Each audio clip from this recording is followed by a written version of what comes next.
am I that you are mindful of me, that you hear me when I call? Is it true that you are thinking of me? Have you loved me? It's amazing. Oh, I'm a friend of God. Oh, I'm a friend of God. I'm a friend of God. He calls me friend. I'm a friend. I'm a friend of God. Oh, I'm a friend of God. Oh, yes, He is. I'm a friend of God. He calls me friend. Who am I? Who am I that you are mindful of me? That you hear me when I call? Is it true? Is it true that you are thinking of me? How you love me, Lord. How you love me. It's just so amazing. It's amazing. I'm a friend of God. Oh, I'm a friend of God. I'm a friend of God. He calls me friend. I'm a friend. I'm a friend of God. Oh, I'm a friend of God. I'm a friend of God. He calls me friend.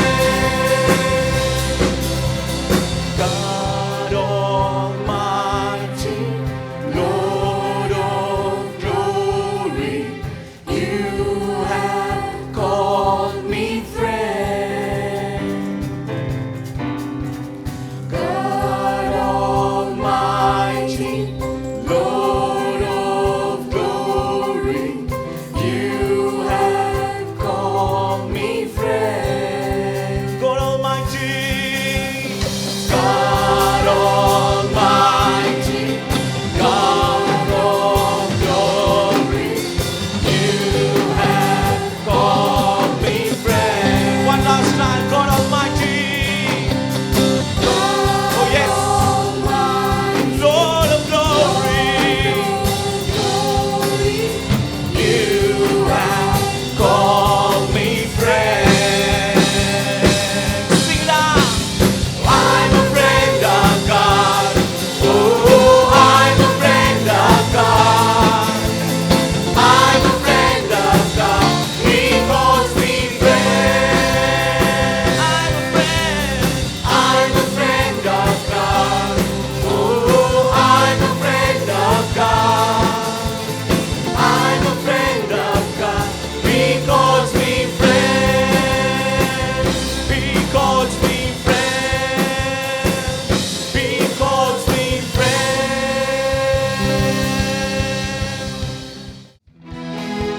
கரங்களை தட்டி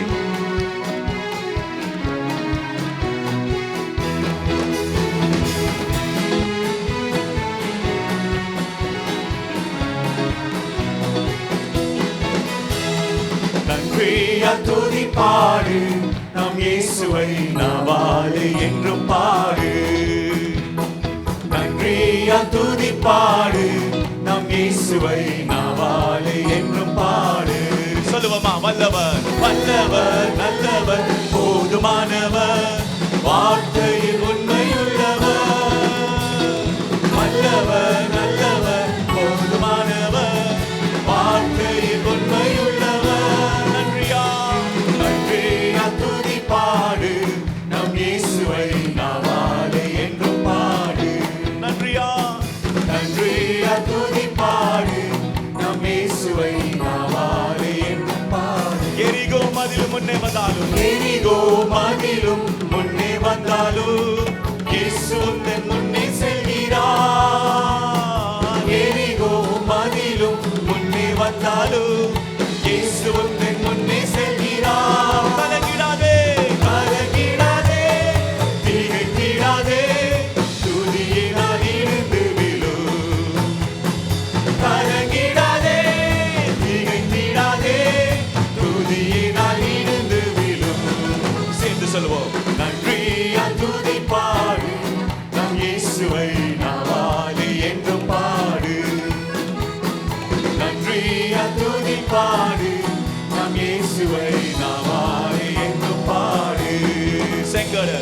செங்கடல் நம்மை சூழ்ந்து கொண்டாலும் சிலுவையின் நிழலுண்டு. செங்கடல் நம்மை சூழ்ந்து கொண்டாலும் சிலுவையின் நிழலுண்டு. பாடிடுவோம் பாடிடுவோம் துதித்திடுவோம் பாதைகள் கிடைத்து விடும். ஆமென். பாடிடுவோம் துதித்திடுவோம் பாதைகள் கிடைத்து விடும். நன்றியா நன்றியா துதி பாடு நம் இயேசுவை நாவாலே என்றும் பாடு. நன்றியா நன்றியா துதி பாடு நம் இயேசுவை நாவாலே என்றும் பாடு. கோலியாத் நம்மை எதிர்த்து வந்தாலும் கொஞ்சமும் பயம் வேண்டாம். கோலியாத் நம்மை எதிர்த்து வந்தாலும் கொஞ்சமும் பயம் வேண்டாம். இயேசு எனும் நாமம் Oh yes Lord இன்றே ஜெயித்திடுவோம். அறிக்கையிடுவோம். இயேசு என்னும் நாமம் உண்டு இன்றே ஜெயித்திடுவோம். இயேசு என்னும் நாமம் உண்டு. இயேசு என்னும் நாமம் உண்டு. நமக்கென்று ஒரு நாமம் ஆண்டவர் கொடுத்திருக்கிறார். அந்த நாமத்தை வைத்து பாடுவோமா? இயேசு என்னும் நாமம் உண்டு இன்றே ஜெயித்திடுவோம். நன்றியா நன்றியா துதி பாடு நம் இயேசுவை நாவாலே என்றும் பாடு. நன்றியா துதி பாடு நம் இயேசுவை நாவாலே என்றும் பாடு. எந்த காலத்திலும் எந்த நேரத்திலும் நன்றியால் உம்மை நான் துதிப்பேன். இயேசுவே உம்மை நான் துதிப்பேன் துதிப்பேன் எந்த வேளையிலும் துதிப்பேன். இயேசுவே உம்மை நான் துதிப்பேன் துதிப்பேன் எந்த வேளையிலும் துதிப்பேன். ஆதியும் நீரே அந்தமும் நீரே ஜோதியும் நீரே என் சொந்தமும் நீரே. ஆதியும் நீரே அந்தமும் நீரே. நன்றி ஆண்டவரே. ஜோதியும் நீரே என் சொந்தமும் நீரே. எந்த காலத்திலும் எந்த நேரத்திலும் நன்றியால் உம்மை நான் துதிப்பேன். இயேசுவே உம்மை நான் துதிப்பேன் துதிப்பேன் எந்த வேளையிலும் துதிப்பேன். இயேசுவே உம்மை நான் துதிப்பேன் துதிப்பேன் எந்த வேளையிலும் துதிப்பேன். எழுந்து நின்று கைகளை தட்டி இந்த தேவன் நமக்கு தாயினும் மேலாய் இருந்திருக்கிறார், தந்தையின் மேலாய் இருந்திருக்கிறார், இம்மன்றுக்கும் நடத்தின அவர் எபினேசராய் இருக்கிறார். அவர் நம்மை ஒருபோதும் கைவிடாமல் நடத்துகிற தேவன் அவர் ஒருவரே. சொல்லுவோமா? தாய் தந்தை நீரே, ஆதியும் நீரே, தாபரும் நீரே, என் தாரகம் நீரே. தாய் தந்தை நீரே, தாதியும் நீரே, தாபரும் நீரே, என் தாரகம் நீரே. தாய் தந்தை நீரே, தாதியும் நீரே, தாபரும் நீரே, என் தாரகம் நீரே. எந்த காலத்திலும் எந்த நேரத்திலும் let us rejoice in the presence of God. நன்றி உலகத்தோடு ஆண்டவரை உயர்த்துவோம். எனக்காக யாவரும் செய்த குமாரன் அவர். ஆமென். இயேசுவே உம்மை நான் துதிப்பேன் துதிப்பேன் எந்த நேரத்திலும் துதிப்பேன். துன்ப நேரத்தில் இன்பமும் நீரே. இன்னல் வேளையில் மாறாதவர் நீரே. துன்ப நேரத்தில் இன்பமும் நீரே. இன்னல் வேளையில் மாறாத நீரே. எந்த காலத்திலும் எந்த நேரத்திலும் நன்றியால் உம்மை நான் துதிப்பேன். இயேசுவே உம்மை நான் துதிப்பேன் துதிப்பேன் எந்த வேளையிலும் துதிப்பேன். இயேசுவே உம்மை நான் துதிப்பேன் துதிப்பேன் எந்த வேளையிலும் துதிப்பேன். ஆறுதலும் நீரே, ஆறுதல் நீரே, ஆதரம் நீரே, ஆசையும் நீரே, என் ஆனந்தம் நீரே. ஆறுதல் நீரே,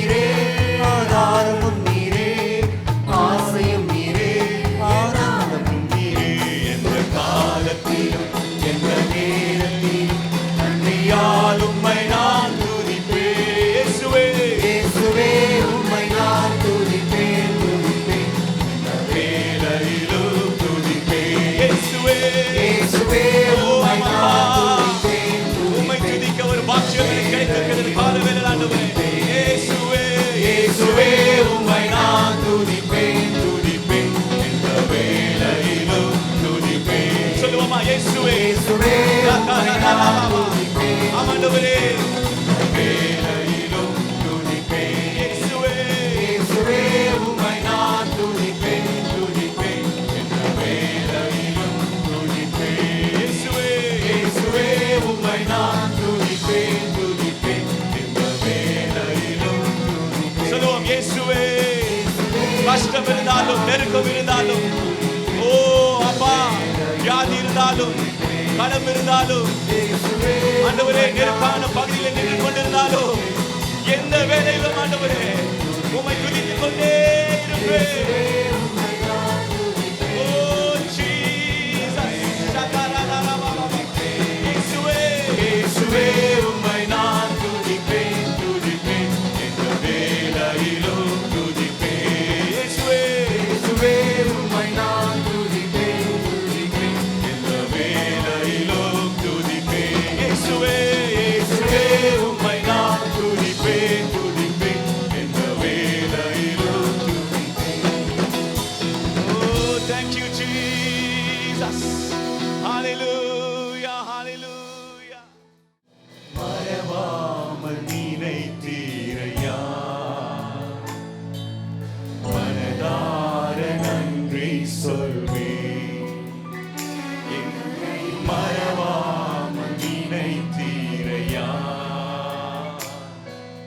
மனதார நன்றி சொல்வேன். இரவும்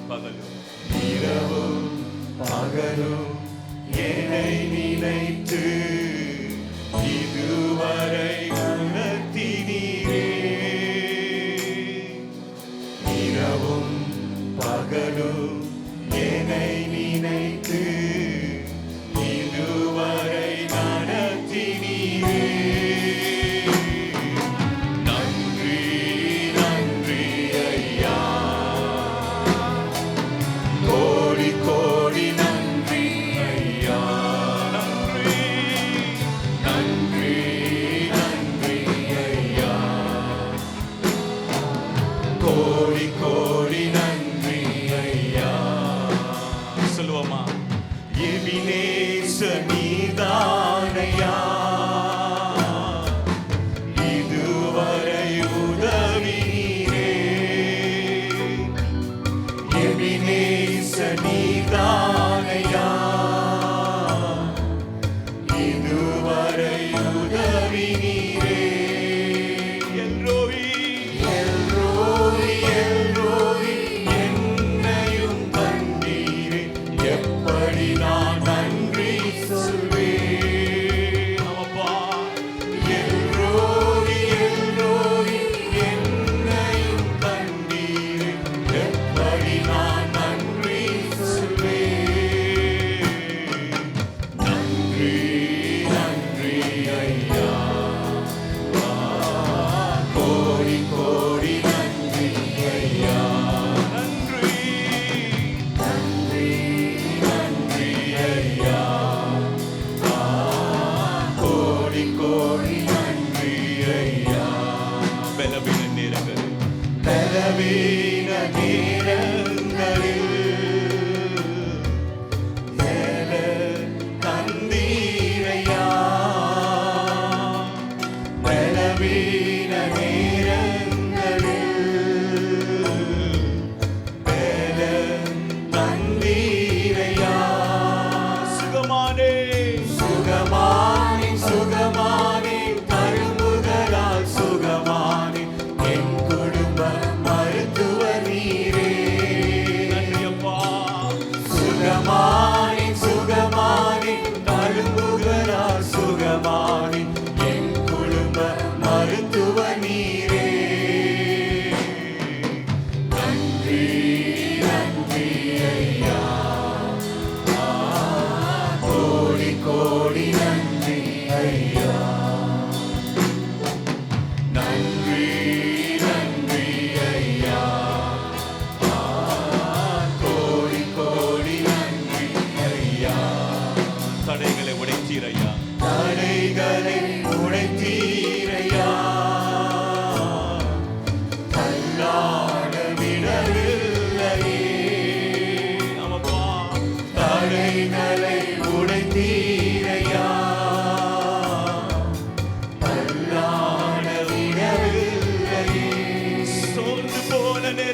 சொல்வேன்.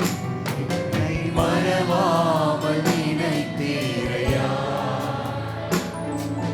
மனதார நன்றி சொல்வேன். இரவும் பகலும் ஆண்டவரே, இரவும் பகலும் என்னை நினைத்து இதுவரை கனவினீரே. இரவும் பகலும் என்னை நினைத்து இதுவரை நடத்தினீரே. நன்றி நன்றி ஐயா, கோடி கோடி நன்றி ஐயா. நன்றி நன்றி ஐயா, கோடி கோடி நன்றி ஐயா. நானும் என் வீடும் என் வீச்சாரணை வரும் ஓயாமல் நன்றி சொல்வோம். ஒரு கரு போல ஒரு கரு போல காத்தீரே நன்றி. இனி சிதையாமல் என்னை சிறையாமல் சுமந்தீரே நன்றி. அப்பா, ஒரு கரு போல காத்தீரே நன்றி. என்னை சிதையாமல் சுமந்தீரே நன்றி. எபினேசரே, எபினேசரே, இந்நாள் வரை சுமந்தவரே. எபினேசரே, எபினேசரே, என் நினைவாய் இருப்பவரே. நன்றி நன்றி நன்றி. இதயத்தில் சுமந்தீரே நன்றி. நன்றி நன்றி நன்றி. ஒரு கரு போல கரு போல சுமந்தீரே நன்றி. ஒன்றுமே இல்லாம, ஒன்றுமே இல்லாமல் துவங்கின என் வாழ்வில் நன்மையாய் நிறைந்துள்ளதே. ஒன்றுமே இல்லாமல் துவங்கின என் வாழ்வு நன்மையாய் நிறைந்துள்ளதே. ஒரு தீமையும் நினைக்காத, ஒரு தீமையும் நினைக்காத நல்ல ஒரு தகப்பன் உம்மை போல இல்லப்பா. தகப்பன் உம்மை போல இல்ல. ஆமென். ஒரு தீமையும் நினைக்காத நல்ல ஒரு தகப்பன் உம்மை போல இல்ல. எபினேசரே, எபினேசரே, yes Jesus. இந்நாள் வரை சுமந்தவரே. நம்மை உயர்த்துவோம். எபினேசரே, எபினேசரே, என் நினைவாய் இருப்பவரே. நன்றி நன்றி நன்றி. இதயத்தில் சுமந்தீரே நன்றி. நன்றி நன்றி நன்றி நன்றி. கரு போல சுமந்தீரே நன்றி.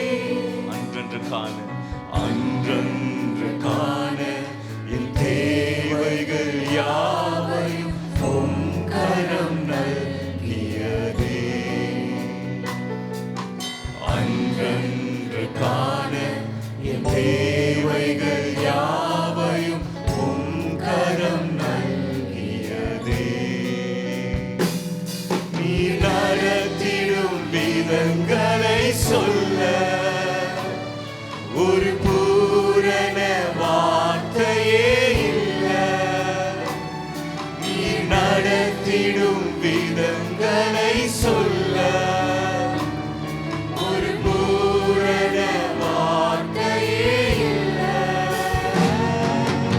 எபினேசரே, எபினேசரே, இந்நாள் வரை சுமந்தவரே. எபினேசரே, எபினேசரே,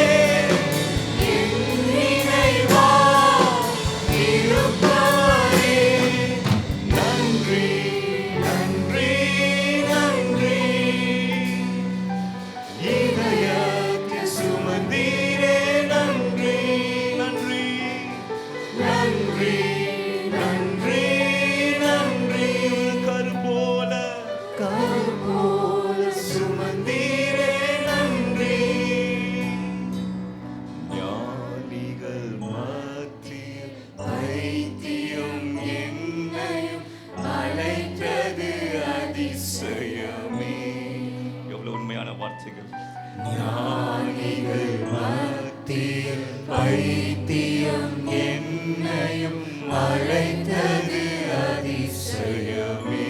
இது இதற்கான பாத்திரம் அல்லப்பா, நான் இதற்கான பாத்திரன் அல்ல. இது கிருபை வேறொன்றுமில்லை. நான் இதற்கான பாத்திரன் அல்ல. இது கிருபை வேறொன்றுமில்லை. எபினேசரே, எபினேசரே, இந்நாள் வரை சுமந்தவரே. எபினேசரே, எபினேசரே, என் நினைவா இருப்பவரே. நன்றி, நன்றி, நன்றி. இதயத்தில் சுமந்தீரே நன்றி. நன்றி, நன்றி, நன்றி. கரு போல சுமந்தீரே நன்றி.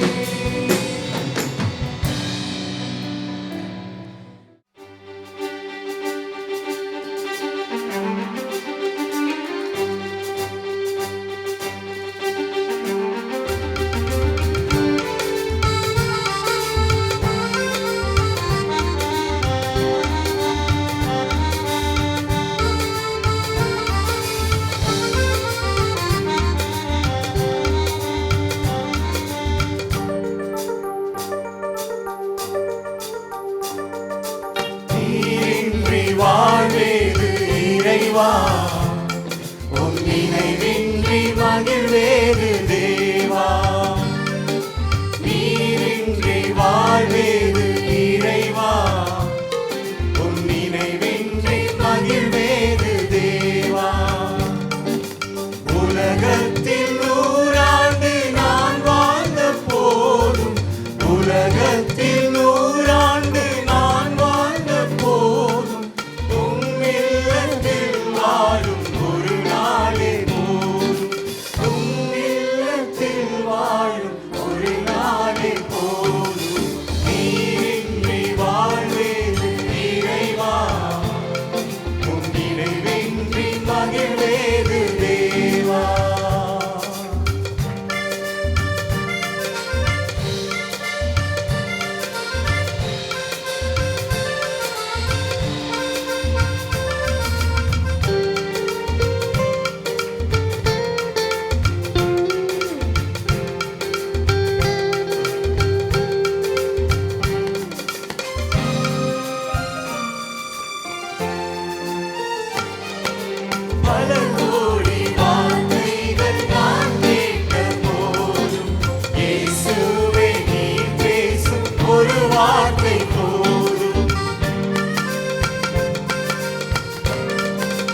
எதற்கென்று நன்றி சொல்லி துதிப்பேனையா.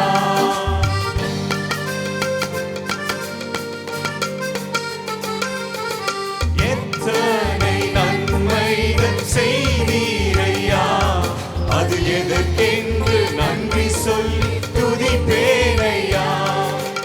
அத்தனையும் சொல்ல வேண்டும் என்றார், அத்தனையும் சொல்ல வேண்டும் என்றார். 1000 நாவுகள் போதாதையா, 1000 நாவுகள் போதாதையா. நீரின்றி வாழ்வேது இறைவா, உன் நினைவின்றி மகிழ்வேது தேவா. நீரின்றி வாழ்வேது இறைவா, உன் நினைவின்றி மகிழ்வேது தேவா. உலகத்தில் 100 ஆண்டு நான் வாழ்ந்த போதும், உலகத்தில் 100 ஆண்டு நான் வாழ்ந்த போதும், உம்மில்லத்தில் வாழும் ஒரு நாளே போதும், உம்மில்லத்தில் வாழும் ஒரு நாளே போதும். நீரின்றி வாழ்வேது இறைவா, உன் நினைவின்றி மகிழ்வேது தேவா. நீரின்றி வாழ்வேது இறைவா, உன் நினைவின்றி மகிழ்வேது தேவா. Praise be to the Lord Savior Jesus Christ. ரட்சகரும் ஆண்டவராகிய இருக்கிற இயேசு கிறிஸ்துவுக்கு துதி உண்டாகட்டும். The Bible says, without me you can do nothing. வேதம் சொல்லுகிறது, என்னை அல்லாமல் உங்களால் ஒன்றுமே செய்ய முடியாது. That is the word of Jesus Christ. இதுதான் ஆண்டவராகிய இயேசு கிறிஸ்துவுடைய வார்த்தைகள். That's the song we just sung now. Without him we are nothing, we can do nothing. அந்த பாடலை தான் நாம் இப்பொழுது கேட்டோம். அவரன்றி நாம் ஒன்றுமே இல்லை, நாம் ஒன்றுமே செய்ய முடியாது. And thank God he is with us, he is for us, and he will never leave us nor forsake us. அவர் நமக்காக இருக்கிறார், நம்மோடு கூட இருக்கிறார், நம்மை விட்டு விலகுவதும் இல்லை, கைவிடுவதும் இல்லை. அதற்காக தேவனுக்கு நன்றி செலுத்துகிறேன். And he will go all the way with us. அவர் நம்மோடு கூட கடைசி வரைக்கும் வருவார். Let's bow down and look unto the Lord. தலைகளை தாழ்த்தி நாம் ஜெபிப்போம். I request Pastor Selvam to kindly pray. ஜெபிப்போம். பரிசுத்தமுள்ள பிதாவே, இந்த அருமையான இந்த வாரத்தின் முதல் நாளிலே, மனமகிழ்ச்சியின் நாளிலே உம்முடைய சன்னிதானத்தில் வந்து உம்மை துதித்து ஆராதித்து தொழுது கொள்ள அப்பா, நீர் செய்த இந்த பெரிதான நன்மைக்காய் கோடி கோடி துதி ஸ்தோத்திரங்களை நாங்கள் ஏறெடுக்கிறோம் கர்த்தாவே. இந்த அருமையான இந்த நாளில் ஆண்டவரே, எங்களுடைய துதிகள், எங்களுடைய பாடல்கள் எல்லாவற்றையும் நீர் ஆண்டவரே ஒரு ஸ்தோத்திர பலியாக நீர் ஏற்றுக்கொண்டதுக்காக நன்றி ஆண்டவரே. இதை நாங்கள் ஆண்டவரே உமக்கு நன்றி சொல்ல நாங்கள் எம்மாத்திரம் ஆண்டவரே. இந்த கிருபையை தந்தது ஆண்டவரே உம்முடைய கிருபை நானா. இந்த நாளில் ஆண்டவரே உம்முடைய சமூகத்தில் வந்த எங்களோடு கூட நீர் பேசும்படியாய் உம்முடைய வார்த்தையிலே ஜீவன் உண்டு என்று நாங்கள் பாடினோம். உம்முடைய வார்த்தையிலே அற்புதம் உண்டு என்று நாங்கள் பாடினோம் ஆண்டவரே. ஆகையினால் உம்முடைய வார்த்தையை அனுப்பி நீர் எங்களை குணமாக்கும்படியாய், எங்களை பரிசுத்தமாக்கும்படியாய் இந்த வேளையிலே நாங்கள் ஜெபிக்கிறோம் கர்த்தாவே. இந்த அருமையான நாளில் ஆண்டவரே, எங்களுடைய ஊழியரை சுகத்தோடு நீர் கொண்டு வந்த தயவுக்காக ஸ்தோத்திரம். அவரை நீர் பலப்படுத்தும், அவரை இன்னுமாய் ஊழியங்களிலே எடுத்து பயன்படுத்தும் ஆண்டவரே. இந்த நாளில் அவரை கொண்டு உம்முடைய ஜீவ வார்த்தைகளை வெளிப்படுத்தும்படியாய் ஜெபிக்கிறோம். தொடர்ந்து உம்முடைய பிரசன்னம் எங்களை தாங்கட்டும். சகல துதி கனம் மகிமை நீரே ஏறெடுத்துக்கொள்ளும். இயேசுவின் நாமத்தில் ஜெபங்களும் நல்ல பிதாவே, ஆமேன். Praise be to the Lord Jesus Christ, and his name be glorified for all that he does in our life. ஆண்டவராகிய இயேசு கிறிஸ்துவின் நாமத்துக்கு மகிமை உண்டாகட்டும். அவர் நம்முடைய வாழ்க்கையில செய்கிற சகல விதமான காரியங்களுக்கு அவரை துதிப்போம். I thank the Lord for his goodness in my life. என் வாழ்க்கையில தேவனுடைய நன்மைக்காக நான் கர்த்தருக்கு நன்றி செலுத்துகிறேன். Many may be thinking I'm weak, but I'm strong. அநேகர் நான் பலவீனனாய் இருக்கிறேன் என்று நினைத்துக் கொள்ளலாம், ஆனால் நான் பலசாலியாக இருக்கிறேன். Tomorrow I'm traveling to Hyderabad to minister in Pastor Ernest Komnapalli's one of his churches. நாளை தினத்திலே பாஸ்டர் ஏர்னஸ்ட் கோமனப்பள்ளியுடைய சபையிலே நாளைக்கு பிரசங்கிக்க நான் பிரயாணிக்க இருக்கிறேன். So the Lord has given me strength to travel. நான் பிரயாணிக்க ஆண்டவர் எனக்கு போதுமான பலத்தை கொடுத்திருக்கிறார். So you all pray and the Lord will continue to use me. நீங்கள் தொடர்ந்து ஜெபித்துக் கொள்ளுங்கள், ஆண்டவர் என்னை தொடர்ந்து பயன்படுத்துவார். The Lord is really good and His word is sufficient to keep us in His field. கர்த்தர் உண்மையாகவே நல்லவராய் இருக்கிறார். அவருடைய வார்த்தை நமக்கு போதுமானதாய் இருந்து அவருடைய பாதத்தில் நாம் தொடர்ந்து இருக்க அது போதுமானதாய் This இருக்கிறது. morning we are going to look from the Old Testament portion a little bit of the life of David and Bathsheba. பழைய ஏற்பாட்டின் பகுதியிலிருந்து தாவீது பத்ஷிபாவுடைய சம்பவத்திலிருந்து ஒரு பகுதியை நாம் இந்த காலவேளையில் பார்க்க போகிறோம். We talk about David but we don't talk about Bathsheba. தாவீதை குறித்து அதிகமாய் பேசுகிறோம், பத்ஷிபாய் குறித்து நாம் அதிகமாய் பேசுகிறதில்லை. I pray that the Lord will minister to us that we can be encouraged to have a better future with God's blessings. நமக்கு தேவன் இன்றைக்கு ஊழியம் செய்யும்படியாய் நான் ஜெபித்து ஆண்டவருடைய ஆசீர்வாதத்தை கொண்டு ஒரு அருமையான ஜீவியத்தை ஜீவிக்க நமக்கு தேவன் உதவி செய்வாராக. Whenever we look at David or when we hear the name David, our mind goes to praise him and to honor him that he is a worshipper. தாவீதை குறித்து கேள்விப்படும் பொழுதெல்லாம் அவருடைய துதி ஆராதனைக்கு நேராகத்தான் நம்முடைய மனது போகிறது. It's drawing us to some positive mindset. ஏதோ ஒரு நல்ல மனநிலைமைக்கு நம்மை இழுக்குகிறது. But whenever we hear the name Bathsheba, it draws us to a negative mindset. ஆனால் எப்பொழுதெல்லாம் பத்ஷிபா என்ற பெயரை கேட்கும் பொழுது ஒரு எதிர்மறையான ஒரு மனநிலைக்கு தான் நம்மை இழுக்குகிறது. Many people have their name named after David. அநேகருக்கு தாவீதுக்கு பின்பு பிள்ளைகளுக்கு தாவீது என்ற பெயரை வைத்திருக்கிறார்கள். Many Christians have their name David. அநேக கிறிஸ்துவ ஆண் பிள்ளைகளுக்கு தாவீது என்ற பெயர் சூட்டப்படுகிறது. But I don't know if you have come across someone who has named their child Bathsheba. ஆனால் தன்னுடைய மகளை பத்ஷிபா என்று யாராவது பெயர் சூட்டி இருக்கிறார்களா, நீங்கள் கடந்து வந்திருக்கிறீர்களா என்று எனக்கு தெரியவில்லை. But today we are going to look at this chapter, this portion a little bit. ஆனால் இன்றைக்கு இந்த பகுதியை குறித்து ஒரு சில காரியங்களை பார்க்க போகிறோம். David is known as a kind man. தாவீது ஒரு இரக்கமுள்ள நபராய் பார்க்கிறோம். And he was anointed as the king of Israel. இஸ்ரவேல் தேசத்துக்கு ராஜாவாய் அபிஷேகம் பண்ணப்பட்டவர். Prior to David was the king Saul who was ruling. தாவீதுக்கு முன்பதாக சவுல் தான் இஸ்ரவேல் தேசத்தை ஆளுகை செய்கிறதை பார்க்கிறோம். In 2 Samuel chapter 1 we see the death of Saul. 2 Samuel 1ஆம் அதிகாரத்திலே சவுலுடைய மரணத்தை குறித்து பார்க்கிறோம். And when David heard that Saul died, he mourned, he cried, he wept. சவுலுடைய மரணத்தை கேள்விப்பட்ட தாவீது அவன் அழுது புலம்புகிறான். And he is feeling sad because he considered him as a father. சவுலுடைய மரணத்துக்கு பின்பு தாவீது துக்கமாய் இருக்கிறான். காரணமே தாவீது சவுலை ஒரு தகப்பனை போல தான் பார்த்தான். And in chapter 2 we see David being anointed as king over Judah. 2ஆம் அதிகாரத்திலே யூதா தேசத்துக்கு மீது தாவீது ராஜாவாய் அபிஷேகம் பண்ணப்படுகிறதை பார்க்கிறோம். And the Lord was with King David and he fought battles and he won the battles. ஆண்டவர் தாவீதோடு கூட இருந்தார். தாவீது யுத்தங்களை போராடி யுத்தங்களை மேற்கொண்டவர். And then we see David becoming more powerful and he flourished. அதுக்கு பின்பு தாவீது மிகவும் வல்லவனாய் ஆகி அவன் செழிக்கிறதை நாம் பார்க்கிறோம். And the Lord is giving him favor wherever he goes. தாவீது சென்ற இடத்திலெல்லாம் ஆண்டவர் தயவை காண்பிக்கிறார். He fights the Philistines and the Philistines flee and they run for their life. பெலிஸ்தருக்கு விரோதமாய் யுத்தம் போடுகிறார். பெலிஸ்தர்கள் தங்களுடைய வாழ்க்கையை காப்பாற்றிக் கொள்ள ஓடுகிறதை பார்க்கிறோம். And then we see David being anointed as king over Israel. அதுக்கு பின்பு இஸ்ரவேல் தேசத்துக்கு மீது ராஜாவாய் தாவீது அபிஷேகம் பண்ணப்படுகிறதை So now பார்க்கிறோம். he is a great king, king of Judah and Israel put together.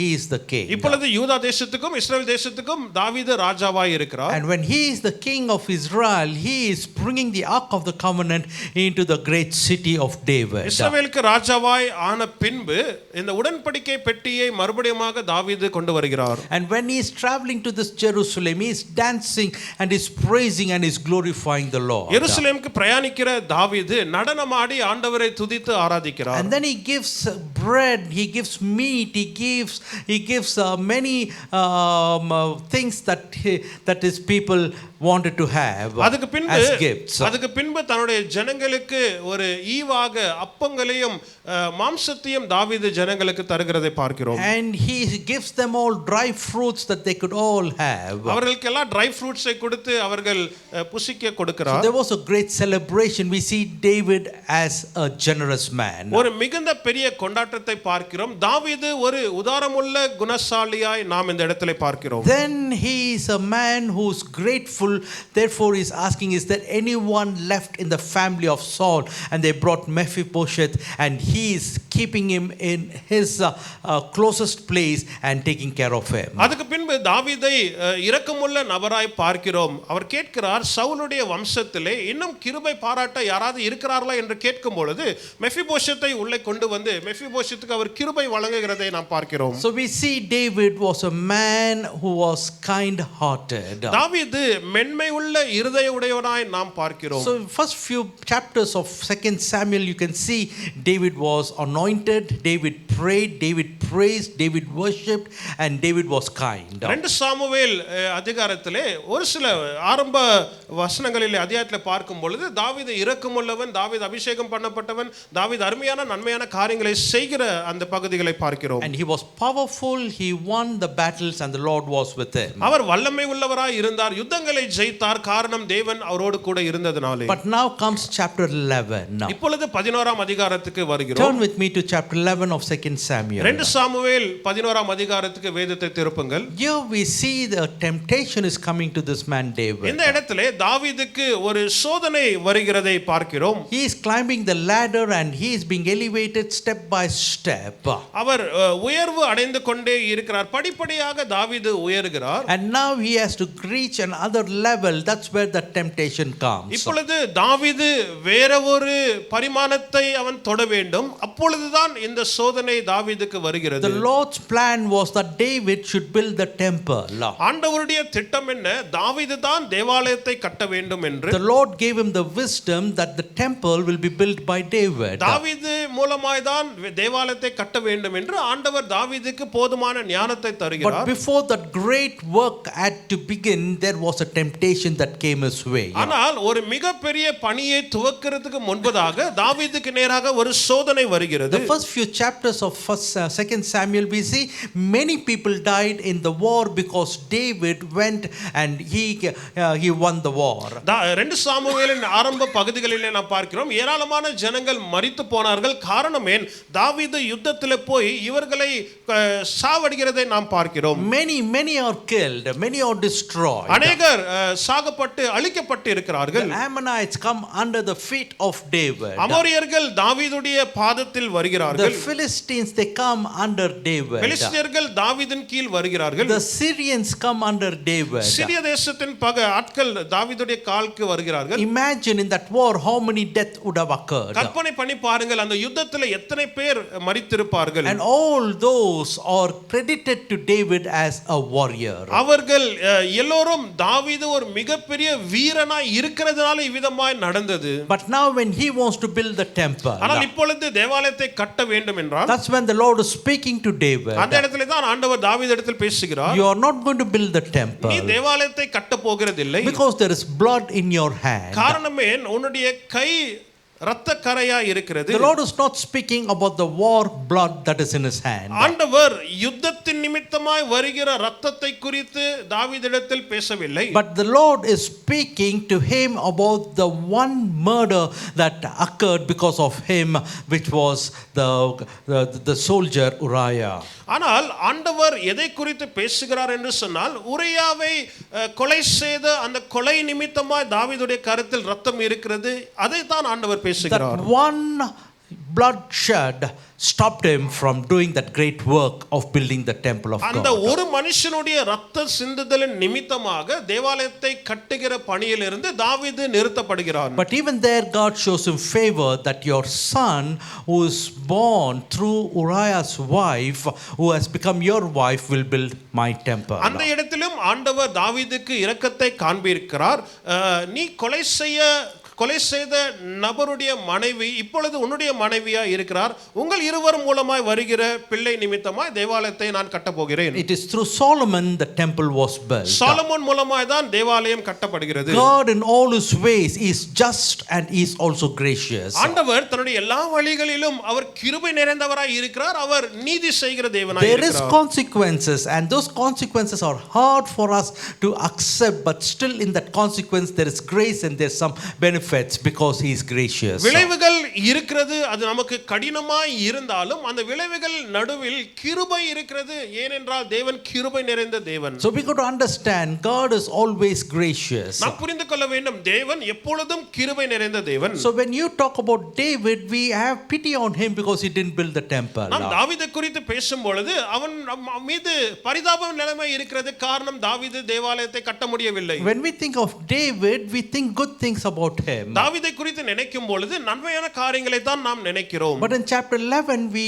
don't understand that it was him who brought this woman into adultery. ஆனால் 11ஆம் அதிகாரத்திலே இந்த தாவீது தான் இந்த ஸ்திரீயை விபச்சாரத்துக்குள் அவன் கொண்டு வருகிறதை பார்க்கிறோம். It was not she who came to him. அவள் அவனை தேடி வரவில்லை. It was him who called for her. இவன் தான் அவளை அழைக்கிறான். So in totality we got to understand it was the problem with David, not with Bathsheba. முழுமையிலே பார்க்கும் பொழுது பாத்ஷிபா மீது எவ்விதமான தவறும் இல்லை, தாவீது மீது தான் தவறு இருக்கிறது. Here in chapter 11 verse 1 following, if you read, இந்த இடத்திலே 11ஆம் can you read அதிகாரத்தின் verse 2 please? 2ஆம் வசனத்தை வாசிங்கள். ஒரு நாள் சாயங்காலத்தில் தாவீது தன் படுக்கையிலிருந்து எழுந்து அரண்மனை உப்பரிகையின் மேல் உலாத்திக் கொண்டிருக்கும்போது ஸ்நானம் பண்ணுகிற ஒரு ஸ்திரீயை உப்பரிகையின் மேல் கண்டான்.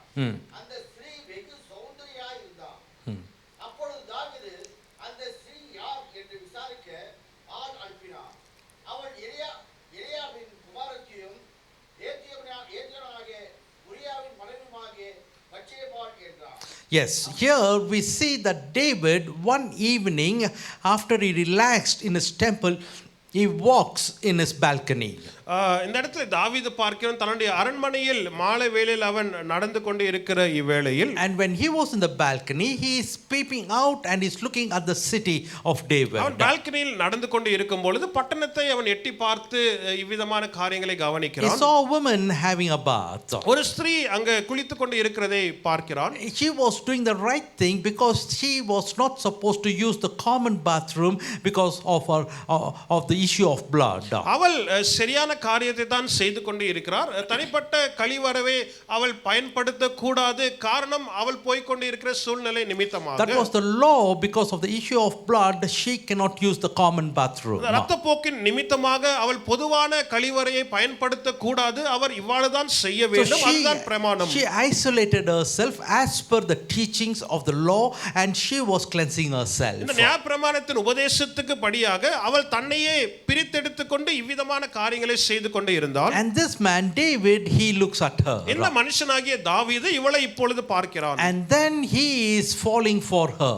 அவன் அவளுக்கு விழுகிறான். He says, the Bible says that she was pretty and this David asked her to come and visit him. வேதம் சொல்லுகிறது அவள் சௌந்தரியாய் இருந்தால் அவளை வர வேண்டும் என்று தாவீது விரும்பினான். And you all know the story that he sinned against God with her. இந்த சம்பவத்தை எல்லோரும் அறிந்திருக்கிறீர்கள். அவள் மீது பாவம் செய்து தேவனுக்கு விரோதமாய் தாவீது பாவம் செய்கிறான். So let us look at this life of Bathsheba for some time. இந்த பத்ஷிபாவுடைய வாழ்க்கையை சற்று நேரம் நாம் தியானிப்போம். She was not expecting all these to happen. இவள் இவ்வாறு நடக்கும் என்ற எதிர்பார்ப்பு சற்றும் இல்லை. So when the king called for Bathsheba, she had to come. ராஜா பத்ஷிபாளை அழைக்கும் பொழுது அவள் வந்துதான் ஆக வேண்டும். And when the king looked at her, when the king forced her, when the king wanted to have her with him, she had to yield. ராஜா இவளை பார்க்கும் பொழுது, ராஜா இவளோடு கூட தனியா இருக்க விரும்பும் பொழுது அவள் செய்துதான் ஆக வேண்டும், ஒத்துக்கொள்ளதான் ஆக வேண்டும். So what do we see from this story? இந்த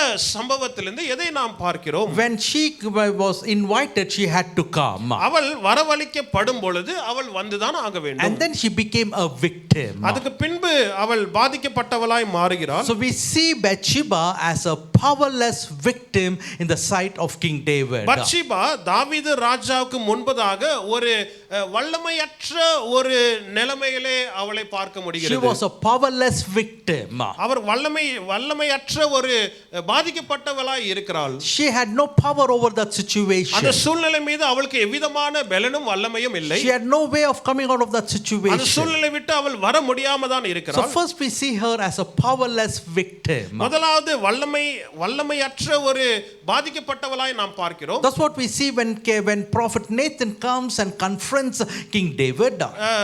தீர்க்கதரிசியாகிய நாதான் வந்து தாவீதுக்கு விரோதமாய் இதை பேசும் பொழுது In chapter 12 you can read that one. 12ஆம் அதிகாரத்தில் இதை வாசிக்க முடியும். He says to King David, தாவீதை பார்த்து நாதான் சொல்லுகிறான், he likened her to a lamb. He is comparing her, Bathsheba, to a lamb.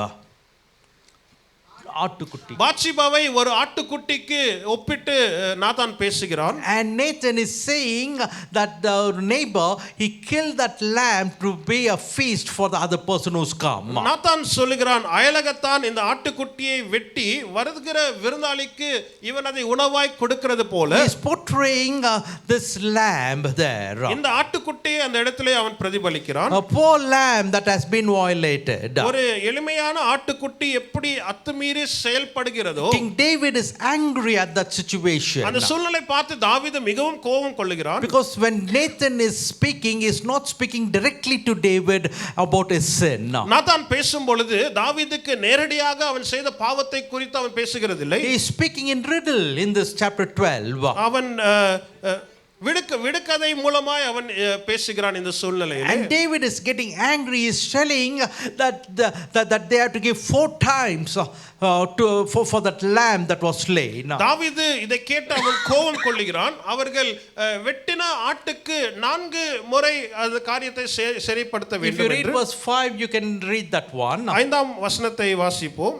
அப்பொழுது தாவீது அந்த மனுஷன் மேல் மிகவும் கோபம் உண்டவனாகி நாத்தானை பார்த்து, இந்த காரியத்தை செய்த மனுஷன் மரணத்திற்கு பாத்திரன் என்று கர்த்தருடைய ஜீவனை கொண்டு சொல்லுகிறேன். அவன் இரக்கமற்றவனாய் இருந்து இந்த காரியத்தை செய்தபடினால் அந்த ஆட்டுக்குட்டிக்காக நாலத்தனை திரும்ப செலுத்த வேண்டும் என்றார். And verse 7. அப்பொழுது நாத்தான் தாவீதை நோக்கி, நீயே அந்த மனுஷன். And now Nathan the prophet is saying, you are that man. அப்பொழுது தீர்க்கதரிசியாக நாத்தானை நோக்கி தாவீதை நீதான் அந்த மனுஷன் என்று So சொல்லுகிறான். this Bathsheba is compared to a lamb. இந்த பத்ஷிபா ஒரு ஆட்டுக்குட்டிக்கு ஒப்பிட்டு பேசப்படுகிறது. And she is helpless. அவள் உதவியற்ற நிலைமையில் இருக்கிறாள். And the prophet is saying, David, you are that man who slaughtered that lamb. தீர்க்கதரிசி சொல்கிறான், நீதான் அந்த ஆட்டுக்குட்டியை வெட்டி போட்டாய். You are the one who was not kind to that lamb. நீதான் அந்த ஆட்டுக்குட்டிக்கு இரக்கமில்லாத ஒரு நபராய் இருந்தாய். You are the one who's bringing the wrath of God upon yourself by your own words. நீதான் உன்னுடைய சொந்த வார்த்தைகளின் நிமித்தமாக தேவனுடைய கோபானக்கினை உம்மீது கொண்டு வருகிறாய்.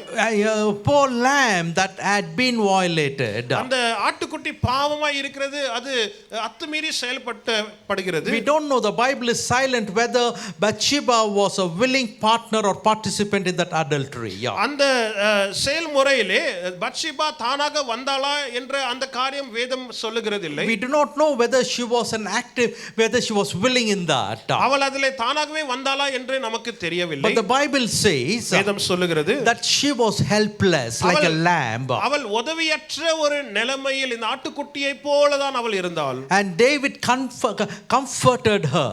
தாவீது அவளை ஆறுதல் படுத்துகிறான். In other words, there must be some deep pain that she was going through. இன்னொரு வார்த்தையிலே சொல்ல வேண்டுமானால் அவள் ஏதோ ஒரு ஆழமான வேதனை ஊடாக கடந்து போய் இருக்க வேண்டும். So when we look at Bathsheba's life, we can see her in 3 perspectives. நாம் பத்ஷிபாவுடைய வாழ்க்கையை பார்க்கும் பொழுது 3 வித்தியாசமான கண்ணோட்டங்களிலிருந்து நாம் பார்க்கலாம். So first we have seen that she is a victim. She is a helpless victim. முதலாவது அவர் பாதிக்கப்பட்டவளாய் நாம் பார்க்கிறோம். And she is a powerless victim. அவர் இரண்டாவது வல்லமையற்ற ஒரு பாதிக்கப்பட்ட நிலைமையிலே பத்ஷிபாவை She had no பார்க்கிறோம். other choice but to yield. அவளுக்கு வேற ஒரு வாய்ப்பு, வேற ஒரு தெரிந்து கொள்ளுதல் இல்ல, தன்னை கொடுத்துதான் ஆக வேண்டும். So this is something that we got to understand. இதை நாம் புரிந்து கொள்ள வேண்டும். Because of the power that David had, தாவீதுக்கு இருந்த வல்லமை நிமித்தமாக he misused that power. அந்த வல்லமையை அவன் மிஸ்யூஸ் தவறாக பயன்படுத்துகிறான். So any power that is misused will bring a consequence. ஏதாவது வல்லமை தவறாக பயன்படுத்தும் பொழுது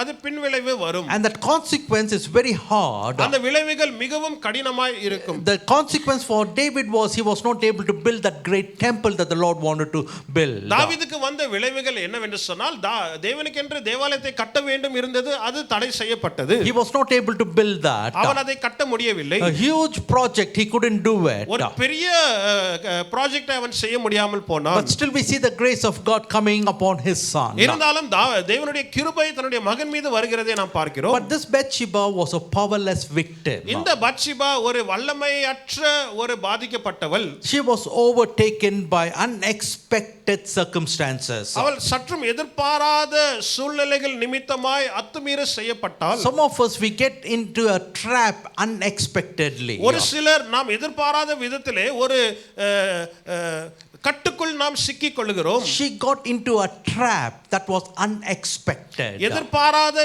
விதத்திலே ஒரு காரியத்துக்குள் அவள் சிக்கிக் கொள்கிறாள். She was overtaken by an unexpected trap.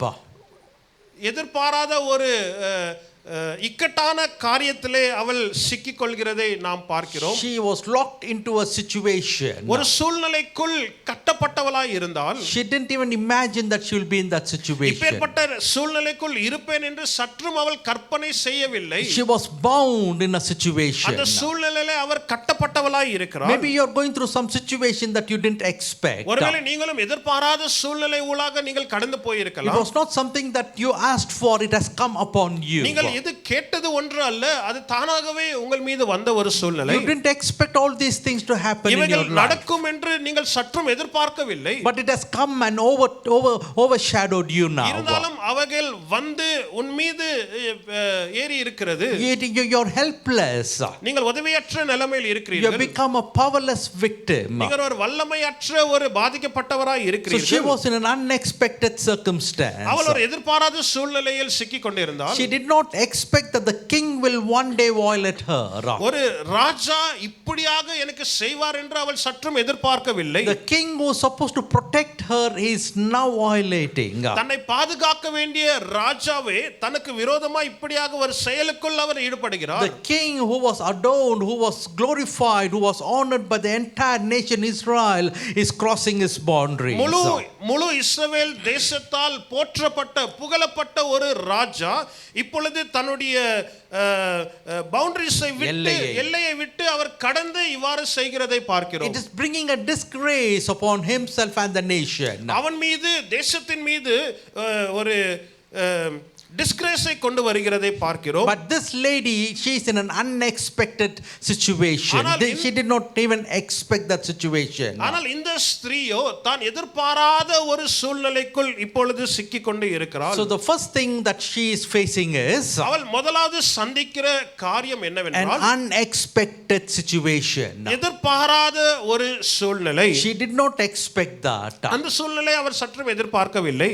You may be going through some unexpected situation in your life. நீங்களும் உங்களுடைய வாழ்க்கையிலே எதிர்பாராத சூழ்நிலை ஊடாக நீங்கள் இப்பொழுது சிக்கிக் கொண்டு இருக்கலாம். You feel you are trapped in some situation. நீங்கள் ஒரு சூழ்நிலைக்குள் சிக்கிக் கொண்டு இருக்கிறது போல நீங்கள் உணரலாம். You didn't ask for it, but it has come upon you. இதை நான் கேட்கவில்லை, இருந்தாலும் தானாகவே வந்துவிட்டது. You didn't go after it, it has come after you. இதை நான் தேடி போகவில்லை, அது என்னை தேடி வந்துவிட்டது. An unexpected circumstance. ஒரு எதிர்பாராத ஒரு சூழ்நிலை. Secondly, what do we see in Bathsheba's life? இரண்டாவது பத்ஷிபாவுடைய வாழ்க்கையில எதை பார்க்கிறோம்? She was overwhelmed by an unwanted grief. எதிர்பாராத ஒரு துயரத்தின் மூலமாய் அவர் பாதிக்கப்படுகிறாள். She is now facing an unexpected grief in her life. அவர் எதிர்பாராத ஒரு துயரத்தை இப்பொழுது சந்தித்துக் கொண்டு இருக்கிறாள். You could imagine this, her husband whom she loved, தான் நேசித்த கணவன், and she wanted to have probably a child through him. ஒருவேளை தன்னுடைய கணவன் மூலமாய் பிள்ளைகள் பெற்றுக்கொள்ள வேண்டும் என்று அவள் நினைத்திருக்கலாம். But the next thing she is hearing is her husband died. ஆனால் அவள் கேட்கிற மறு காரியம் என்ன? தான் நேசித்த கணவன் மரித்து விட்டான். And also he was killed, murdered by the king. தன்னுடைய கணவன் ராஜாவால் கொலை செய்யப்படுகிறாள் என்று கேள்விப்படுகிறாள். An unexpected grief, sorrow comes into her life. எதிர்பாராத ஒரு துயரம் தன்னுடைய வாழ்க்கையிலே வருகிறது. So when she is now facing an unexpected circumstance, an unexpected grief is coming and attacking her. இப்பொழுது எதிர்பாராத ஒரு சூழ்நிலை வருகிறது. அந்த சூழ்நிலை நிமித்தமா எதிர்பாராத துயரம் தன்னுடைய வாழ்க்கையிலே வருகிறதை பார்க்கிறோம். And her husband died, that means she's become a widow. கணவன் மரித்து விட்டான், இவள் ஒரு விடோவாய் மாறுகிறாள். That was not for her at that point of time. அந்த வாழ்க்கையின் கட்டத்திலே இவ்விதமாய் கடந்து செல்ல வேண்டியதில்லையே. If he had really died in the war, that would have brought her to a high position and she would have been proud about it. ஒருவேளை தன்னுடைய கணவன் யுத்தத்தில் மரித்திருப்பான் என்று சொன்னால் அது நிமித்தமா இவளுக்கு உயர்வு கொண்டு வந்திருக்கும், சந்தோஷத்தை புகழ்வை கொண்டு But the வந்திருக்கும். prophet is exposing the situation that he was murdered. ஆனால் இந்த தீர்க்கதரிசியோ யுரையா கொலை செய்யப்பட்டான் என்பதை அவன் சுட்டி காண்பிக்கிறான். So she is now facing this unexpected grief. இப்பொழுது இவள் எதிர்பாராத துயரத்தை அவள் சந்தித்துக் கொண்டு இருக்கிறாள். Imagine the sorrow that she would have had. அவள் எப்பேற்பட்ட துயரத்தின் ஊடாக கடந்து போயிருப்பான் நினைத்து பாருங்கள். She's orphaned. அவள் இப்பொழுது ஒரு திக்கற்றவளாய் இருக்கிறாள். She didn't have a child at that time from him. அந்நேரத்திலே ஒரு குழந்தையும் இல்லை. From Uriah. உரையா தன்னுடைய கணவன் மீதாக ஒரு குழந்தையும் இல்லை. But because of David she is pregnant. தாவீதின் நிமித்தமா இப்பொழுது அவன் கர்ப்பமாய் இருக்கிறாள். And the child is born. பிள்ளை பிறக்கிறது. But seventh day the child dies.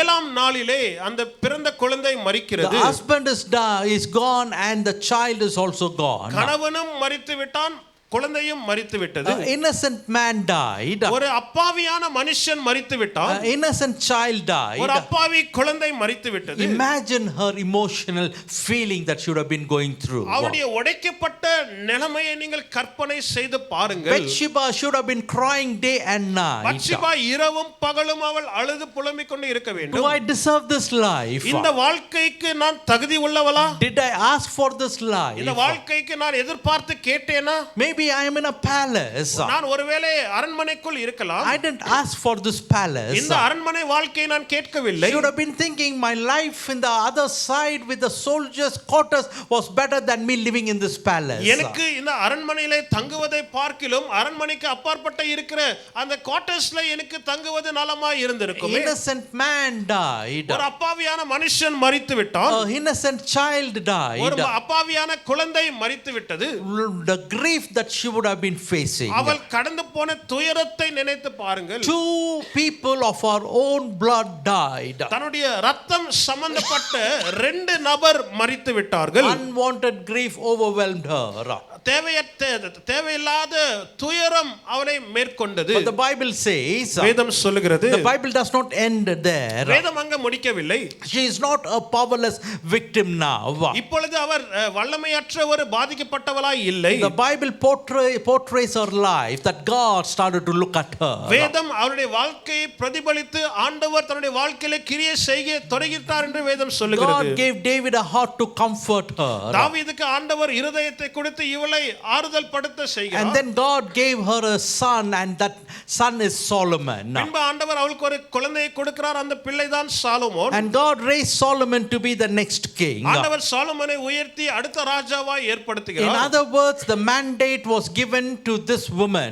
அடுத்த வார்த்தை சொல்ல வேண்டுமானால் அந்த mandate ஆனது இந்த ஸ்திரீக்கு தான் கொடுக்கப்பட்டது. To raise the next king of Israel. இஸ்ரவேல் தேசத்தின் அடுத்த ராஜாவை வளர்க்க வேண்டிய காரியம் இவள் மீது வந்தது. From a powerless situation she is moving to a powerful situation. ஒரு வல்லமையற்ற சூழ்நிலையில் இருந்து வல்லமையான சூழ்நிலைக்குள் அவர் நகற்றப்படுகிறார். From a powerless victim she becomes a powerful queen mother. வல்லமையற்ற பாதிக்கப்பட்ட நிலைமையில் இருந்து வல்லமையோடு கூட இருக்கிற ஒரு ராஜாக்கு தாயாராய் இவள் மாறுகிறார். God was looking at all the situation. ஆண்டவர் இந்த சூழ்நிலை முற்றிலும் கவனித்து பார்த்து கொண்டிருந்தார். Not one situation goes out of sight of our God. ஒரு சூழ்நிலையும் தேவனுடைய பார்வையில் இருந்து தப்பி போகாது. You may be in an unexpected circumstance today. நீங்கள் ஒரு எதிர்பாராத சூழ்நிலைக்குள் இன்றைக்கு இருக்கலாம். You may be going through an unexpected grief today. நீங்கள் ஒரு எதிர்பாராத துயரத்தின் ஊடாக நீங்கள் கடந்து போய் கொண்டே You may இருக்கலாம். be going through some situation that you didn't want that to happen in your life. நீங்கள் என் வாழ்க்கையில இது நடக்க கூடாது என்ற காரியத்தின் ஊடாக இப்பொழுது நீங்கள் போய் கொண்டே You இருக்கலாம். are being blamed for something that you didn't initiate. நீங்கள் அது செய்யாத ஒன்றுக்கு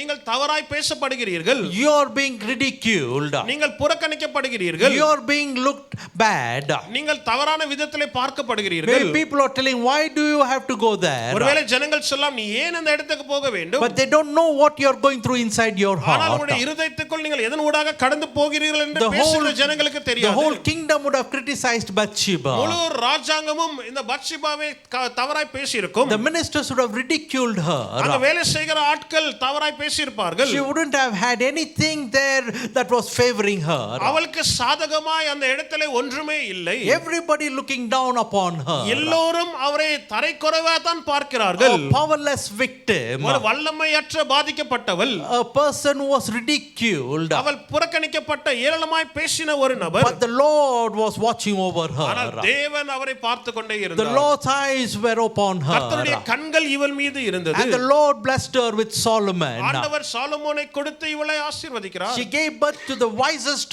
man ever lived on the face of the earth. இந்த பூமியிலே மிகவும் ஞானி உள்ள ஒரு நபருக்கு அவர் பிறக்க வைத்து அவர் வளர்க்க வைக்கிறார். Maybe she was ridiculed to be a fool. ஒருவேளை அவள் மூர்க்கனாய் எண்ணப்பட்டு ஏளனமாய் பேசியிருக்கலாம். No, but she would have been ridiculed to be a fool for going into the palace. அவர் அரண்மனைக்குள் போனதினாலே இவள் ஒரு முட்டாள் என்று ஜனங்கள் பேசியிருக்கலாம்.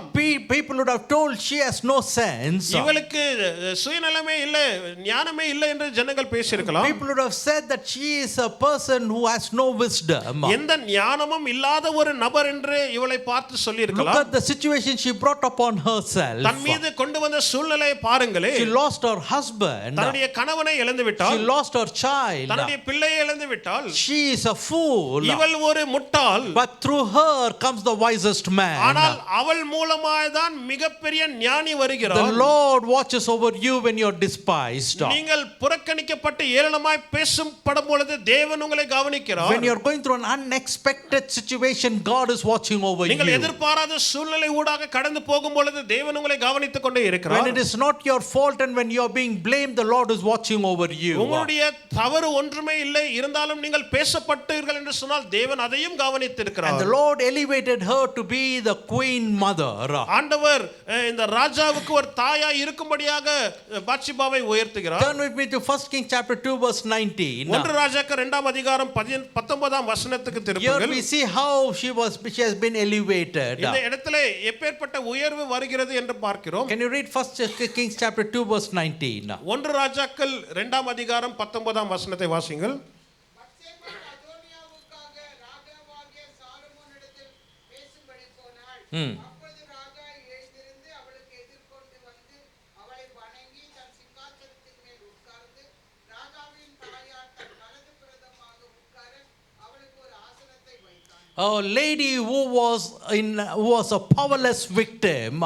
வல்லமையற்ற பாதிக்கப்பட்ட நிலைமையில் இருந்த ஒரு ஸ்திரீ. But now the king is bowing to her. இப்பொழுது ராஜா இவளுக்கு முன்பதாக தலை வணங்குகிறார். Solomon the king is bowing down to her, to his mother. ராஜா தன்னுடைய தாயாருக்கு தலை வணங்குகிறார். And not only that, அது மாத்திரமல்ல, he is placing a throne next to him. அவனுக்கு பக்கத்திலே ஒரு சிங்காசனத்தை அமைக்கிறார். And he is saying, mother, you got to sit on this throne. தாயாரே, இந்த சிங்காசனத்தின் மீது நீர் உட்கார வேண்டும். For all that you have gone through in the past, கடந்த காலத்தில் நீ கடந்து சென்ற எல்லா விதமான God has a சூழ்நிலைகளுக்காக better future for you. ஆண்டவர் உங்களுக்காக ஒரு சிறப்பான எதிர்காலத்தை Your வைத்திருக்கிறார். past doesn't decide what your future is going to be. உங்கள் எதிர்காலம் எப்படி இருக்க வேண்டும் என்று உங்களுடைய கடந்த காலம் நிர்ணயிக்கிறதில்லை. God doesn't consult your past to promote you in the future. உங்களுடைய எதிர்காலத்துக்கு உயர்வுக்காக ஆண்டவர் கடந்த காலத்தை கேட்கிறதில்லை.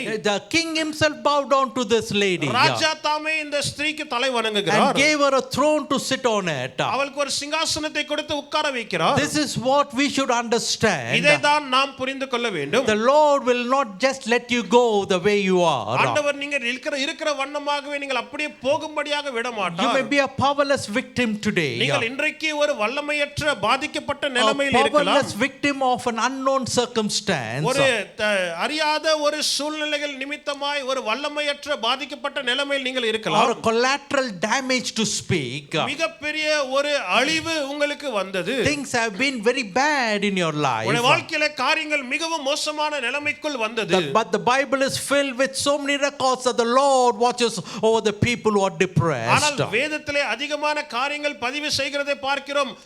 அழுத்தத்தோடு இருக்கிற ஜனங்கள், துயரத்தில் இருக்கிற ஜனங்களுக்கு ஆண்டவர் எவ்வாறு நன்மையான காரியங்களை The செய்கிறார் Lord lifts the ones who are in the miry clay. உளையான சேற்றில் இருக்கிறவர்களை ஆண்டவர் உயர்த்துகிறார். So the third perspective is மூன்றாவது கண்ணோட்டம் என்னவென்றால், what we see in Bathsheba's life. பத்சேபாவுடைய வாழ்க்கையில எதை பார்க்கிறோம் என்று சொன்னால், She was overshadowed by an undeserving grace of God. தேவனுடைய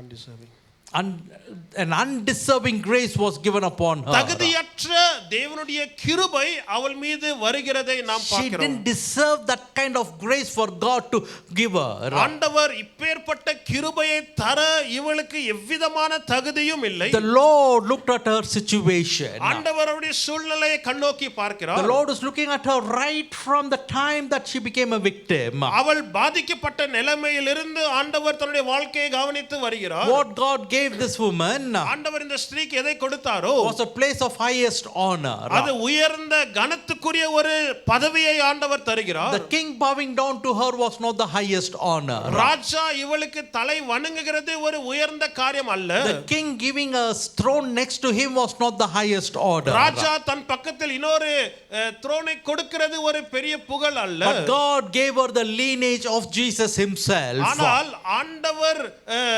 இந்த வம்ச வரலாறுல தேவன் கிறிஸ்து வரும்படியாக ஆண்டவர் செய்தாரே, அதுதான் மிகப்பெரிய When you உயர்வு. study the lineage of the Lord Jesus இயேசு Christ, கிறிஸ்துவுடைய வம்ச வரலாறை நீங்கள் கவனித்து பார்க்கும் her பொழுது name is mentioned there. அவருடைய பெயர் அந்த இடத்திலே பதிவு What a செய்யப்படுகிறது. glorious, gracious God we serve. எப்பேற்பட்ட கிருபை நிறைந்த மகிமை நிறைந்த தேவனை நாம் In other words, our God is a God who redeems. வேற வார்த்தையில சொல்ல வேண்டுமானால் மீட்டெடுக்கிற தேவன் தான் நம்முடைய Our தேவன். God is a God who gives a great future. ஒரு பெரிய எதிர்காலத்தை தருகிற தேவன் நம்முடைய தேவன். So forget the past and let go of the past, for your future is glorious and great. ஆகையால் உங்களுடைய கடந்த காலத்தை நீங்கள் விட்டு மறந்து போய் விடுங்கள். உங்களுடைய எதிர்காலம் மகிமையா இருக்க போகிறது. No matter what kind of circumstance you are in today. இன்றைக்கு எப்பேற்பட்ட சூழ்நிலை நடுவில் நீங்கள் இருந்தாலும், Maybe you're a powerless victim. ஒருவேளை நீங்களும் வல்லமையற்ற பாதிக்கப்பட்ட நிலைமையில் But இருக்கலாம். the Lord's eyes are watching over you. இருந்தாலும் தேவனுடைய கண்கள் உங்கள் மீது இருக்கிறது. And you are going to say, look what the Lord has done. நீங்கள் சொல்வீர்கள்,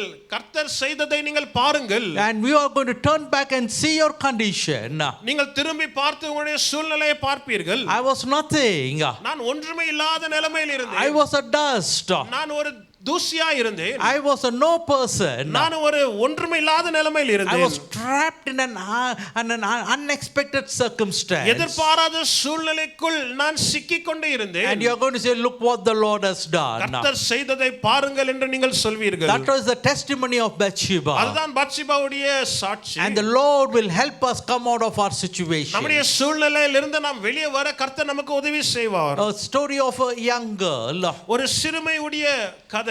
She was depressed in life. அவள் வாழ்க்கையிலே மன அழுத்தத்தோடு கூட She இருந்தாள். was going through very bad situations. தீமையான சூழ்நிலைகள் நடுவில் இந்த சிறுமி இருந்தாள். Always contemplating suicide. எப்பொழுதும் தற்கொலை செய்து கொள்ள வேண்டும் என்ற நினைவு. She didn't want to live in this world. அவள் இந்த உலகத்திலே வாழ வேண்டாம் என்று தான் நினைத்தாள். But someone introduced a Christian psychologist. ஆனா யாரோ ஒருவர் ஒரு கிறிஸ்துவ மனநிலை மருத்துவரை அறிமுகம் படுத்தினார். And she started to minister to this young girl. அந்த ஸ்திரீ இந்த சிறுமைக்கு ஊழியம் செய்ய ஆரம்பித்தாள். So she wanted to know what had happened in her past life. இந்த சிறுமியுடைய வாழ்க்கையில கடந்த காலத்திலே நடந்தது என்னவென்று இவள் கண்டு கொள்ள வேண்டும் என்ற முயற்சி Why is எடுத்தாள். she depressed? Why is she behaving in this manner? ஏன் இவளுக்கு இந்த சிறுமிக்கு இப்பேற்பட்ட மன அழுத்தம், ஏன் இப்பேற்பட்ட காரியத்தில் இவள் இருக்கிறாள்? And they are backtracking what she went through. அவள் கடந்த காலத்தில் எதை மூடாக கடந்து போனாள் என்று அவைகளை பார்க்கிறார்கள். She's trying to remember and tell her the stories one by one of her history.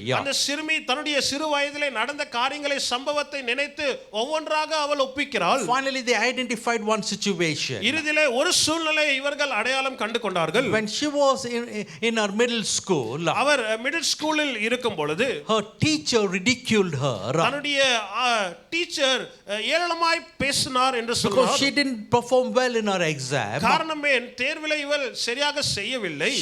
The teacher called her to come in front, அந்த டீச்சர் இவளை முன்பதாக வர அழைத்து gave her a chalk piece and asked her to write this statement in the blackboard. ஒரு chalk பீஸை கொடுத்து அந்த board மீது இந்த சொற்களை எழுத வேண்டும் என்று டீச்சர் இவளை கேட்டுக்கொண்டார். And she had to write, இவள் இந்த மாணவி எழுத வேண்டும், I am a stupid. நான் ஒரு முட்டாள். She had to write that statement. நான் ஒரு முட்டாள் என்பதை இந்த சிறுமி போர்டில் எழுத வேண்டும். And the next thing the teacher did, அடுத்த காரியம் இந்த டீச்சர் சொன்னது, asked all the other students எல்லா மாணவர்களையும் to come and write something bad about this girl. இந்த சிறுமியை குறித்து மற்ற மாணவர்கள் வந்து ஏதோ ஒரு தீமையான காரியத்தை எழுத வேண்டும். All negative about this girl. இந்த பெண்ணை குறித்த எல்லா எதிர்மறையான காரியத்தை எழுத வேண்டும். Everybody had something to come and write. எல்லோரும் வந்து இந்த சிறுமியை குறித்து எதிர்மறையான காரியத்தை எழுத ஒன்று The இருந்தது. psychologist asked, how did you feel at that point of time? இந்த சைக்காலஜிஸ்ட் கேட்டார், அந்நேரத்தில் உன்னுடைய உணர்வுகள் எவ்விதமாய் இருந்தது? She said that she was sad, she cried and she wept bitterly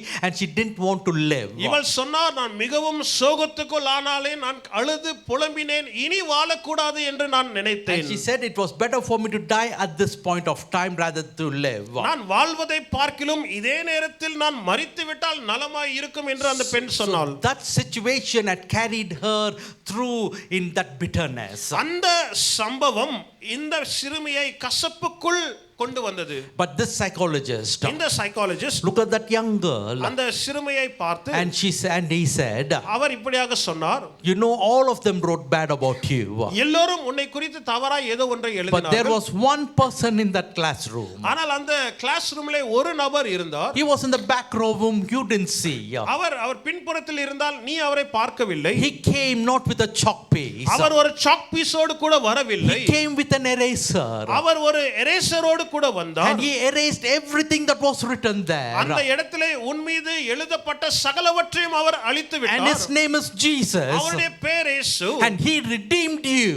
அவர் உன்னை மீட்டெடுத்தார். And he erased everything that your friends wrote. உன்னுடைய நண்பர்கள் உன்னை குறித்து எழுதின சகலவற்றையும் அவர் அழித்து விட்டார். And he gave you a brand new life. உனக்கு ஒரு புதியான ஜீவனை கொடுத்தார். Today you don't have to live in that victim situation. இன்றைக்கு நீ பாதிக்கப்பட்ட உன்னுடைய பழமையான வாழ்க்கையில வாழ வேண்டிய அவசியம் இல்லை. For the Lord Jesus Christ has redeemed you. ஆண்டவராகிய இயேசு கிறிஸ்து உன்னை மீட்டெடுத்திருக்கிறார். You have a new life henceforth. உனக்கு இந்நாளிலிருந்து ஒரு புதிய ஜீவன் இருக்கிறது. And that young girl அந்த சிறுமி believed and committed herself to the Lord. அதை விசுவாசித்து தன்னை இயேசுவுக்கு ஒப்புக்கொடுத்தாள். She turned around to be a missionary in a different part of the third world countries. இந்த மூன்றாம் உலகத்திலே ஒரு மிஷனரியாய் தன்னை ஒப்புக்கொடுத்தாள். And she went around preaching the gospel. அவள் போய் சுவிசேஷத்தை பிரசங்கிக்க You may ஆரம்பித்தாள். be going through an unexpected circumstance. நீங்களும் ஒரு எதிர்பாராத சூழ்நிலை ஊடாக கடந்து போய் கொண்டிருக்கலாம். People who talk about your past, they only criticize you about the past. உங்களுடைய கடந்த காலத்தை பேசுகிற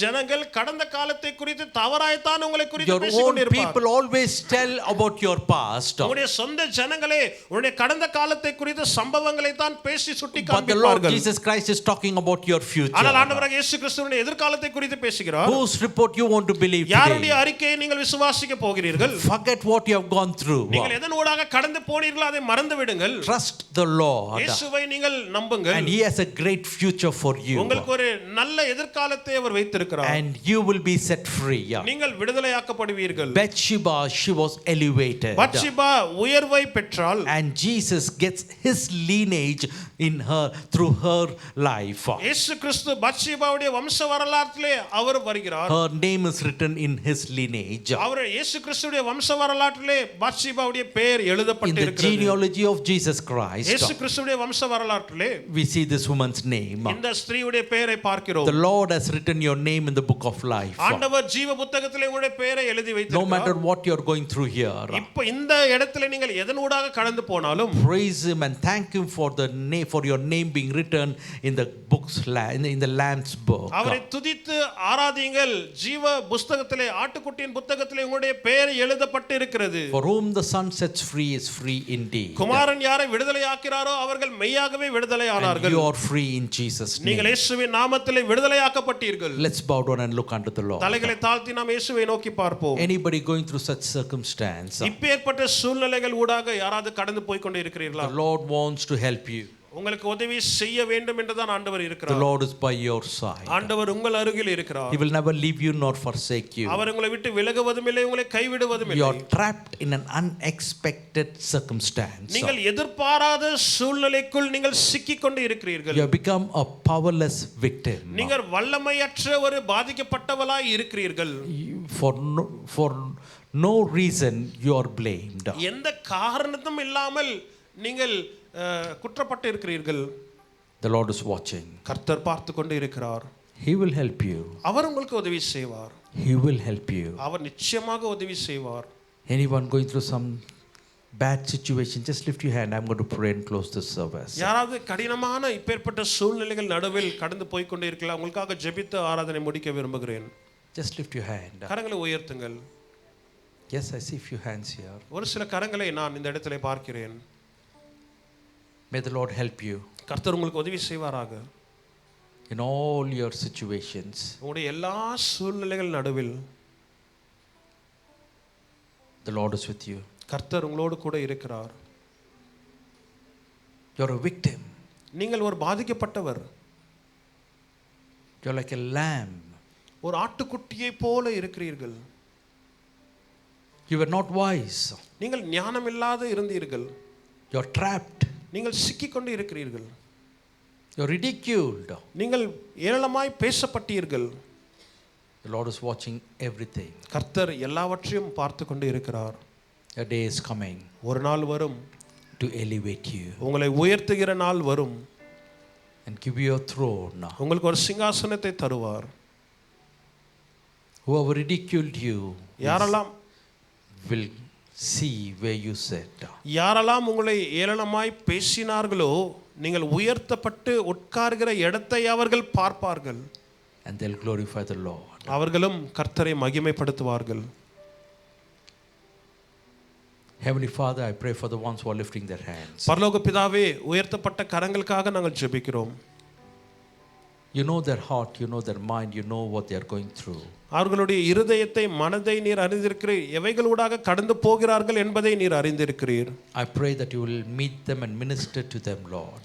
ஆண்டவரே, அவர்களை நீர் சந்தித்து அவர்களுக்கு ஊழியம் செய்யும்படியாய் நான் ஜெபிக்கிறேன். Thank you for the hope that you have given us. நீர் கொடுத்த நம்பிக்கைக்காக நன்றி செலுத்துகிறேன். Thank you for the ministry of the word that came to us. The same word that ministered to Bathsheba is ministering to us, Lord. வார்த்தையின் ஊழியம் எங்களை தேடி வந்ததுக்காக நன்றி செலுத்துகிறேன். பத்ஷிபாக்கு ஊழியம் செய்த அதே வார்த்தைகள் இன்றைக்கு எங்களோடு கூட ஊழியம் செய்து கொண்டு இருக்கிறது. It was not her fault that she was trapped. அவள் சிக்கிக் கொண்டது அவளுடைய தவறு ஒன்றும் இல்லை. We may be trapped in the same manner, Lord, in many other areas of life. வாழ்க்கையின் மற்ற பகுதிகளிலே நாங்களும் ஆண்டவரை இவ்விதமாய் சிக்கிக் கொண்டு இருக்கலாம். You're able to deliver us. நீர் எங்களை விடுதலையாக்க வல்லவராய் I இருக்கிறீர். commit each of us into your mighty care. எங்கள் ஒவ்வொருவரையும் உம்முடைய வல்லமை உள்ள பராமரிப்புக்குள் நான் ஒப்புக் கொடுக்கிறேன். Help us and satisfy us. எங்களுக்கு உதவி செய்து எங்களை I திருப்தியாக்கும். pray for this congregation. இந்த சபையாருக்காக நான் I ஜெபிக்கிறேன். pray for the VBS ministry this evening. இந்த மாலை நடக்க போகிற VBS ஊழியங்களுக்காக ஜெபிக்கிறேன். I pray that you will minister to each of us. எங்களோடு ஒவ்வொருவரோடு கூட நீர் ஊழியம் செய்யும்படியாக In the நான் name of our ஜெபிக்கிறேன். Lord Jesus, I pray. இயேசுவின் நாமத்திலே நாங்கள் ஜெபிக்கிறோம். Amen. Amen. And now may the grace of our Lord Jesus Christ, the love of the Father, the communion and the comfort of the Holy Spirit rest and abide upon each of us now and forevermore. Amen.